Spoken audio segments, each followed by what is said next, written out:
School লেখা আমার কথা।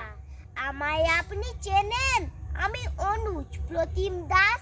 আসল বয়স 5, কিন্তু স্কুলে 6+। আমার সবে 1, তবু মিসের সংখ্যা 4।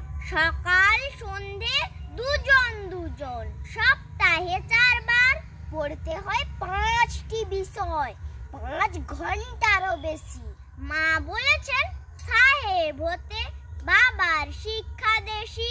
পড়াশোনা ছাড়াও আমার অজস্র কাজ হাতে, হিসেব কষে দেখলে ঘুম হয় না রাতে। মায়ের ইচ্ছে ক্রিকেট শিখে সচিন হয়ে উঠি, বাবার স্বাদ পূরণ করতে দাবায় কাটে ছুটি। কাকার ভীষণ ইচ্ছে আমি রবীন্দ্রনাথ হই, তার প্রতিজ্ঞা ভাইপোটাকে লিখতে শেখাবই।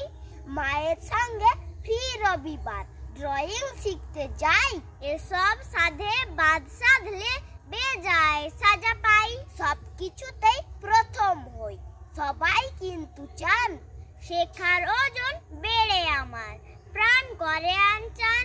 শেখার চাপে হাঁপাই ছুটি, কোনখানে বিশ্রাম। বিশাল প্রতিযোগিতা এর হচ্ছে পরিণাম। আমার মতো অনেক আরো অনুজ প্রতিম দাস নিজের জন্য পায় না কেন একটু অবকাশ। নমস্কার।